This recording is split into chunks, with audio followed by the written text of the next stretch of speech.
Now let's use the procedure to harmonize two chorale melodies. First, I'll start with a melody in A flat major, and then we'll do one in minor. So the key, 4 flats, arpeggio, mi, do. This would be very easy to do in A flat major. So that's the K for key. C. Before we do that, make sure we know the notes of the primary chords in A flat major.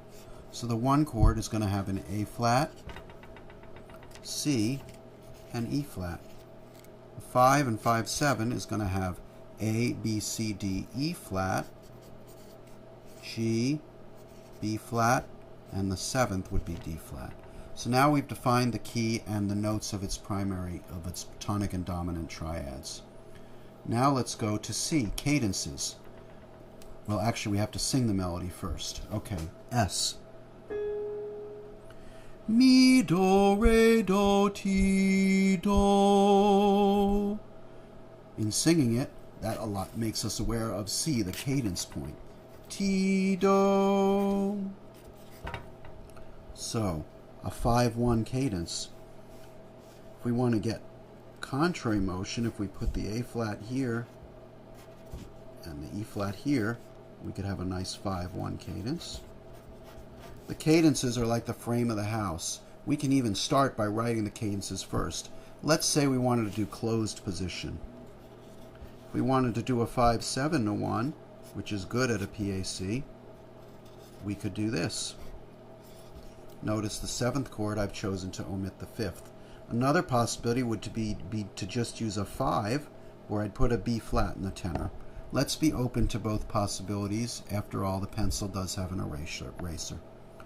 Okay, now that we have the cadential dominant and the tonic, let's look for the outlined harmonies. In this case, the initial tonic is going to be the outlined one, so that's the bottom level of our contextual analysis. So A flat, here and here. See how the tonic harmony is outlined? So it looks like we're just going to be elaborating it maybe with some inversions and some neighbor notion, a neighbor 5. Okay, Roman numerals. We've already given the possibilities of the 2 primary chords. So the first one, scale degree 3, is in 1. This is going to be some kind of a 1. This would have to work with a 5 or 5/7, we don't know yet, and 1. Okay, compose a bass line. Let's strive for contrary motion. Well, let's see, I have a 1 and a 1. That is a good opportunity for a voice exchange, contrary motion, so perhaps a 1 and a 1/6 would work. This is going to need a scale, is going to be a 5. So far we have this going up.